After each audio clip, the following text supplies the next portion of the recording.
Today's big question: why is Colorado the only state to ever reject the Olympics?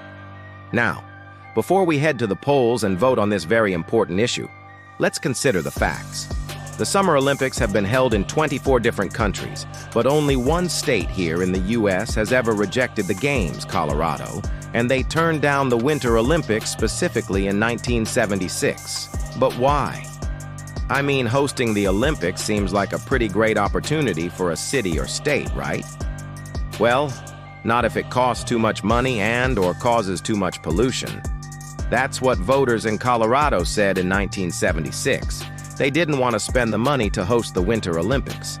And they were also worried about the impact of all those athletes and spectators on their air quality. Now, this was decades before global warming was on anyone's radar. But the residents of Colorado were already feeling the effects of too much pollution.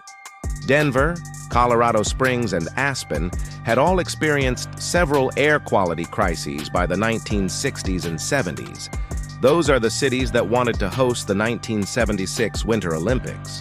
And at the time, Colorado was already feeling the financial strain of hosting major sporting events. In 1960, Denver hosted the NCAA Ski Championships. 2 years later, they had the U.S. Olympic trials for the Winter Olympics. And then in 1964, they hosted the Winter X Games. Now, I don't know if you've ever hosted an event or party, but sometimes it can be hard to get people to help out. Imagine doing that 7 days in a row for almost 2 weeks.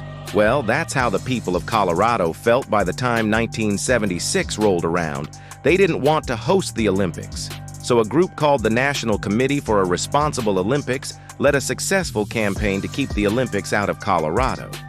They said the financial burden and environmental impact just wasn't worth it. The state's voters agreed. 53% voted against hosting the Winter Olympics. Now, this wasn't some sort of protest vote. Colorado was actually in the running to host the 1980 Winter Olympics, but they lost to New York, which ultimately led to Lake Placid, New York hosting the 1980 Winter Olympics. After that, Colorado did take another run at hosting the Winter Olympics in 2030, but they lost out to Salt Lake City, Utah. Maybe one day the feeling will pass and Colorado will once again be open to hosting the Olympics.